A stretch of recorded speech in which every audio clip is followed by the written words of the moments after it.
Daniel Harris is with us at 7:48 this morning. Daniel, good morning to you. Hiya. Maybe we should start with City before we get to Manchester United. The performances that City have been putting in just recently have made most people anoint them as favourites and most likely champions. Is there any cause for pause in that with, just obviously they did break down Villa last night, but it took them a while, and there's still just something missing sometimes when it comes to that. They remind me a little bit of that amazing Arsenal team who would try and beat you to death with 1,000 cuts and then forget to score. Yeah, City, they're not a perfect team. I think that the reason people feel that they might win it is because they've won it before, they're on a really good run of form and they're defending well. So if you take Guardiola's attackers and somehow combine it with the good defending that he's never really had before, then that is hard to beat. I think the problem for City will come probably a little bit later in the season when they've got a really friendly run of games coming up, but the games will start to get harder around the time the Champions League comes back. They've got the League Cup final, they're still in the FA Cup, and navigating a route through all those games with players who, like Fernandinho, is not fit that often, Aguero's not fit that often, De Bruyne went off last night and generally is in and out these days in terms of fitness, is when those games start coming. So I think if the other teams can stay with them until then it will be close. Whereas if City can build themselves a lead, then it will be more likely they can win it from the front, I think. Do they have the requisite firepower to do that? They're going to have to rely on a lot of goals coming from their midfield and their defence. Yeah, maybe. I mean, we've got to remember that Villa are a really good side now. That was actually a really good game, one of the best games I've seen this season, particularly the second half. So beating Villa is a good result, even though they got it in a slightly, I wouldn't say fortuitous way, but a strange law of the game happened to work in their favour. So yeah, they will need goals from midfield, but they've got goals from midfield, and what they also have is options on the bench to change games, and particularly when the games are as they are coming so quickly, the ability to rotate between games and then bring on fresh players during games when other teams with smaller squads don't have that is going to make a big difference, I think. Yeah, and look, the quality of the strength and depth of all these teams is going to be tested over the next while. At the moment, Manchester United have been relatively fortunate with injuries, but so Kyle Walker went off and De Bruyne goes off, and we'll see. We have to wait and see exactly what the nature of those injuries is. But from Manchester United's perspective, it's hard not to draw parallels with the early Ferguson era where there was significant questions about the manager again and again and again. He was given time. They built some momentum. They start to get a bit scratchy in terms of being able to win results. They go behind a lot. The games are always there's an element of cavalier that you're like, well, I'm definitely going to watch this. And then the winning starts to happen and it doesn't stop. I mean, it's obviously ridiculous, but it's not that ridiculous. No, in the same way as City, they've got a lot of options. And in theory, apart from Bruno Fernandes and Harry Maguire, who play pretty much every game, most of their players shouldn't be that tired because they get rotated in and out. And what you can see now is one of the signs of a team that knows what it's doing is that you can change its component parts and it's still able to play. They're not playing as fluently as they can, but they are doing enough to get it done. And even when they went behind last night, I mean, I definitely didn't. I thought they would still win because they're able to create enough good situations to score the goals that they need. And in general, they're defending just about well enough. I mean, against Leicester, they got caught because they were 2-1 up with not a lot of time to go against Leicester. And I mean, sometimes it is just football's quite a chaotic, random game. And against Leicester, Jamie Vardy's shot was going wide. It hit Axel Tuanzebe and it went in. And last night, the ball, I can't remember who the striker was, the ball hit Eric Bailly and it went wide. And it didn't go wide by very much. And football is often a game of small margins. And it depends how you look at these things. If you look at a team that keeps winning close games, you can say, oh, like this is the team that things are happening for, that believes in itself. But it can often be quite hard to sustain a run of narrow wins, and eventually you get caught. But if United can get through the next few games, like they've got Sheffield United, they've got obviously Liverpool in the Cup at the weekend, then they've got Sheffield United at home in midweek, and the games, that kind of game is a game you would expect them to win. And eventually other teams start dropping points. I mean, United might start dropping points before them, but I think the thing is they've got, as I said, they've got loads of options on the bench. Whichever team is picked has loads of goals in it. And one of the things that struck me last night is they're scoring lots and lots of good goals. They've scored loads and loads of different, really good goals this season. And that speaks of a team that is enjoying its football and that knows what it's doing. And I think that you do have to give a lot of credit to the manager, because if there are a lot of players now who are improving, look at Paul Pogba last night, for example. Since Paul Pogba's agent sabotaged the team before United played Leipzig, he was great in the Leipzig game, and he's been pretty good since. And it would have been easy for Ole to see his ass when Pogba's agent did that, but he didn't. And even if Pogba leaves in the summer, he's getting the best out of him prior to then. If you look at Luke Shaw is now a good player, which sounds like a very bizarre sentence to say, but it's true. He is. He's defending really well. He's attacking really well. He's able to take the ball and carry it forward. I mean, did you know that Luke Shaw was 6'1"? No. Because he doesn't play or behave like someone who's 6'1", and he's starting to impose himself physically in attack and defence. He's winning tackles. He's winning headers. And Ole was asked about Shaw before the game, and he basically said that he can drive forward with the ball, but he didn't really believe he could do it. And they've been forcing him to do it and convincing him he can do it. And they've also, now he's happy and he's enjoying his football. And you can see how that would not have been the case under Jose Mourinho, who, when he played well, said, "Oh, well, it was his legs and my brain," or whatever it was he said. And you see, it takes different kinds of personality to build a football team, usually. Not always. So Mourinho's team at Chelsea, the reason why Mourinho's first team, great team at Chelsea, worked was because he had so many players who shared similar competitive personalities like him. But when you look at someone like Luke Shaw is very obviously not that kind of personality. Him and Anthony Martial in particular look like players who've got as far as they have in the game, more or less, on talent. Like, they haven't spent that long thinking about their game. They haven't had to spend that long working at their game, because naturally they're good. They have all the physical attributes and they have all the technical attributes.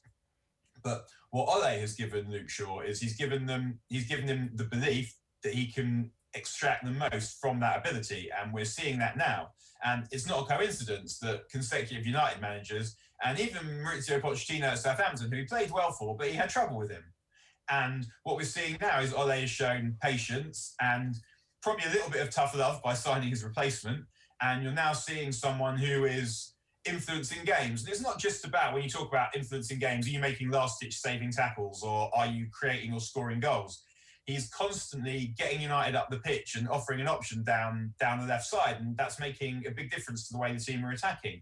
And you're even seeing it on the right-hand side with Wan-Bissaka, who's turning into quite a useful ball carrier, in that what he supplies at the end won't always be what you want him to supply at the end. But once he gets going, ploughing down one side, he's quite hard to stop. What he still has to improve is he has to be less dozy. He has to stop not noticing people over his shoulder and stop getting caught under the ball. But you're seeing players who are making progress. Scott McTominay is another one. He's a better player now than he was this time last year. And when you add it together with, you've got players who are touched by brilliance, and then you've got players who are supplying drive like Rashford and Fernandes and Maguire, then you can see a team that can do something. I mean, I have been lucky enough to spend the majority of my life really watching teams that win league titles. So feel like I have a decent idea of what one looks like. And the reality, it doesn't look quite like this one. But then it doesn't look quite like the other teams that are competing for the league title either. And because United have a lot of sources of goals, that makes them dangerous. The Paul Pogba situation, it's a lot of people have been questioning the motivation for why he's playing so well. But I wonder, is it, Daniel, just that he's found himself in a team that is winning a lot? And he mentioned this after the game yesterday, that I love to win. And that is the sole motivation for him, that he's really enjoying his football and is playing really well. What scenario do you see come the end of the season if Manchester United have won the Premier League and Paul Pogba has dragged him to that title? Is it as simple as he's a club legend and he stays put and puts pen to paper on a new deal? I don't know. I think the first thing to say about Pogba is that it's been really clear over the last, 4 years now, that he's not someone who's going to lift a crap team. Like that's not what he does. And there are players like that. I guess Mesut Ozil is another one who they don't have the. Well, I'm not quite sure what it is. I think intensity is probably the right word for Paul Pogba for sure. That he doesn't have. He's not able to come up with the bi-weekly intensity to use his unbelievable ability to lift a crap team. But he's not able to do that. But what we're seeing is as the team are improving, so he is improving in that once all the other component parts are working, if you've got a player who's touched by genius like Paul Pogba is, and because the things that people associate with him, he has unbelievable footwork, he has beautiful imagination, he has a zest, he has a competitive charisma that he can impose on a game, and he can just do things that will take your breath away. And that's what the case was at Juventus, where he had Pirlo, he had Marchisio, and he had a team that worked and was the best team in the league. And then that is going to encourage someone like Pogba, whose personality is not like Roy Keane, where you're a mongrel who lets it all hang out every week, whatever the circumstance, when you're able to elevate what is around you. And that's what we're seeing with Paul Pogba now. He knows that the team's good, and same with France at the World Cup. And that was encouraging him to find the most competitive element of himself. And you could criticise him and say, well, for the money that he's being paid and for the talent that he has, he should have been like this all the time. And that is true, but he's not built that way. And so it just doesn't mean that you shouldn't enjoy what he's supplying now. In terms of whether he stays at United, I don't know. Obviously, if Paul Pogba can supply this, or if all it took was United being good for Pogba to do this, you could just get all put out and say, well, it shouldn't be like that. Or you could say, well, it is like this. So now you're getting the most from Paul Pogba, replacing him with a player of similar ability. Good luck with that. So United might now want to keep Pogba, whereas previously perhaps they wouldn't. So I feel like at this point the decision will probably be up to Pogba. And how happy he is now is probably related to how well United are playing. But if he, as a footballer, fancies playing in a different league, or if he, as a human being, fancies living in a different country, then you would always let that player. I mean, not you. I would always let that player go. What is Manchester United's best front four at this point, Daniel? Front four. I mean, for me, I would say the best midfield United have is McTominay, Pogba, and Bruno. And I think, they're sort of playing 4-2-3-1. I'd much prefer them to play a 4-3-3. And I think that's when they produce their best stuff. It's what they do when they're chasing a goal. And in my opinion, they should almost always be chasing a goal. And then the front three, I would definitely have Cavani in the middle, because ultimately he wants to score goals. I was surprised Cavani didn't play at Liverpool, because I thought that Ole would want, if a chance fell, he wouldn't want it falling to Martial. He would want it falling to Cavani. I mean, in the end, the chances fell to Bruno and to Pogba. But I would definitely have Cavani in the middle, because United's finishing isn't ruthless enough, and he is the one most likely to take anything that turns up. I would have Rashford on the left, and I know he's out of form at the moment, but I would probably have Mason Greenwood on the right, because I wouldn't want to have to move Marcus Rashford over to the right. But what United are fortunate in that they have a lot of players, and if one way of doing it doesn't work, then they can go a different way. And I don't think it will be long before Diallo will be fighting for a place in the first team either. And I think he is one who people who have spent time watching him and spent time playing with him seem to think is brilliant, and who might just fill a hole that has existed more or less since Nani left. That question, the point you make about them being able to do something different, it has been a stick to beat Solskjaer with, that he doesn't know his best lineup, he doesn't know his best team, he doesn't know his best formation. In some ways, while I can see how people would be concerned about that, the other flip side of that, and the other way of looking at that, is that actually here's a manager who's willing to change and who isn't wedded to a single system, and who therefore is actually adapting to the information that comes to him in the middle of matches and changing things accordingly, which, if you look at it that way, is actually a great strength in modern football. Yeah, I think so. That it was difficult when it was a change of formation every week and a change of personnel every week. That was more problematic. But now the team is settled, and you can see from how they play, they believe in each other, they believe in what they're doing, and they think they're going to win.